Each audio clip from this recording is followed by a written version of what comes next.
اچھا علی بھائی، بچوں کو دینی تعلیم، ہمارا جو معاشرہ ہے، معذرت کے ساتھ آپ پتہ نہیں ایگری کریں یا عوام ایگری کریں مجھ سے، ہمارا جو سب سے کوڑ بچہ ہوتا ہے نا اس کو مدرسے بھیجا جاتا ہے، اور سب سے جو ٹیکنیکل بچہ ہوتا ہے اسے انگلش گرامر بھیجا جاتا ہے۔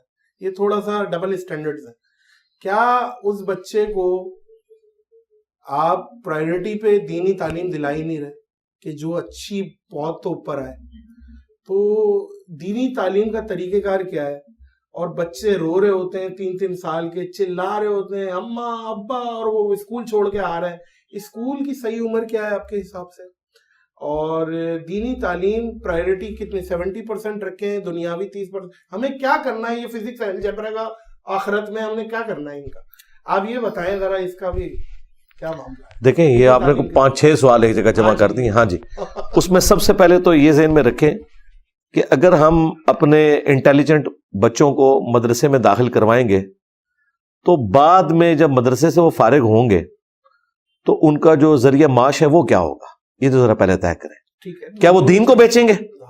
تو اللہ نہ کرے کہ اس طرح کی حرام خوری ہمارا بچہ کرے، ہم تو نہیں چاہتے اس کی آخرت برباد ہو۔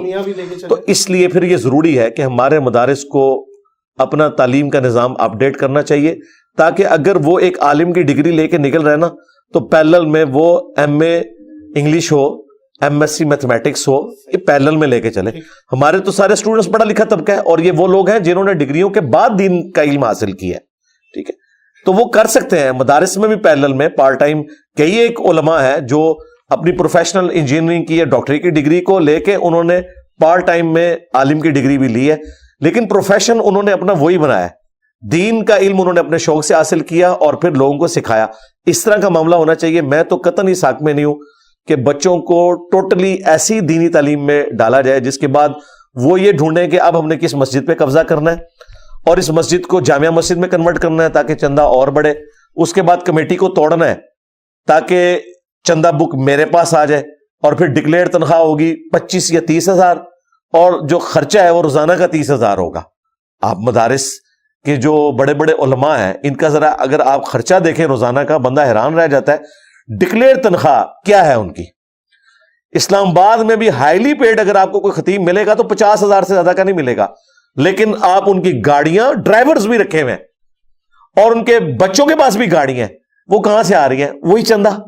تو میں تو نہیں چاہتا کہ تو خیر آپ بڑے ووکل ہیں، اب سولوشن اینڈ کا ہے۔ سولوشن یہی میں آپ کو بتا رہا ہوں نا کہ آپ ٹوٹلی، میں تو جو براڈ بیس ایجوکیشن ہے جو غامدی صاحب نے سجیسٹ کی ہے کہ 12 سال ایک جیسی تعلیم ہونی چاہیے جی، اس کے بعد وہ بچہ ڈیسائیڈ کرے کہ اس نے کہاں جانا ہے، اسے دینی تعلیم بھی دی جائے، قرآن اس میں پورا کور کروایا جائے، فزکس کی تعلیم بھی ہو، کیمسٹری کی بھی ہو، پھر اس کا جو انٹرسٹ کا ایریا ہے اس میں وہ چلا جائے۔ اب دیکھیں سعودی عرب میں جو علماء دین ہے ان کو گاڑی بھی ملی ہوئی ہے، مکان بھی گورنمنٹ کی طرف سے ملا ہوا ہے، تو وہاں پہ لوگوں کی خواہش ہوتی ہے ہم کسی مسجد میں خطیب یا امام لگ جائیں، رسپیکٹ بھی ہے۔ اگر اس طرح کا معاملہ ہمارے ملکوں میں ہو پھر تو میں آپ کو سجیسٹ کروں گا کہ اپنے بچوں کو اس لائن میں داخل کریں۔ لیکن اگر آپ یہ کہیں گے کہ یہ بیچارے پھر بجلی کے بل اور گیس کے بل کے ہی محتاج رہیں یا پھر حرام خوری کریں جس طرح ان کے بڑے کرتے رہے، ٹھیک ہے، ہم تو نہیں یہ کہیں گے کہ وہ یہ کریں۔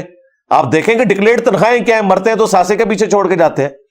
اگر پیرلل میں کوئی بندہ کاروبار کر رہا ہے وہ تو سمجھ آتی ہے کہ اس نے کاروبار سے کمایا، ایک بندے نے مدرسے سے یا مسجد سے کمایا ہے اور اس کا مہینے کا لاکھوں کا خرچہ ہے جبکہ ڈکلیئر تنخواہ 50-60 ہزار ہے، تو ظاہر ہے پھر وہ حرام خوری کر رہا ہے۔ تو اللہ نہ کرے کہ اس طرح کی حرام خوری کوئی کرے۔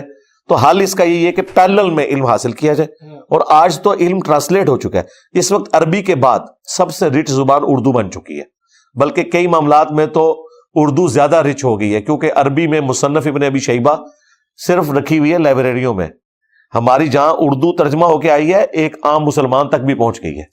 یعنی مسلمان جو اردو سپیکنگ یا اردو سمجھنے والے ہیں وہ زیادہ پریکٹسنگ ہے اس حوالے سے کہ وہ احادیث سے، قرآن کے تراجم سے استفادہ کر رہے ہیں ایز کمپیئر ٹو عرب مسلمانوں کے جو 20% ہے۔ 80% تو نان عرب ہے، ان 80% میں بھی آلموسٹ 50% جو ہے وہ اردو سپیکنگ، اردو جاننے والے لوگ ہیں۔ تو اس طریقے سے پیرلل میں علم حاصل کیا جائے۔ یہ بس ایک جذباتی جملے ہیں کہ جی ہم اپنا نالائق بچہ جو ہے وہ مدرسے میں داخل کرواتے ہیں، میں کہتا ہوں نالائق کو بھی وہاں نہ داخل کروائیں، اسے بھی کوئی ہنر سکھائیں کہ تاکہ وہ حلال کی کھائے۔ دین تو ماں باپ کو خود سکھانا چاہیے۔ ہمارے استاد ڈاکٹر سراج صاحب کہا کرتے تھے کہ ہر باپ کو اپنی بیٹی کا نکاح خود پڑھانا چاہیے، کیا ہر بیٹے کو اپنے باپ کا جنازہ خود پڑھانا چاہیے، کیا اچھی اس کو پروفیشن نہ بننے تھے۔ بھائی اللہ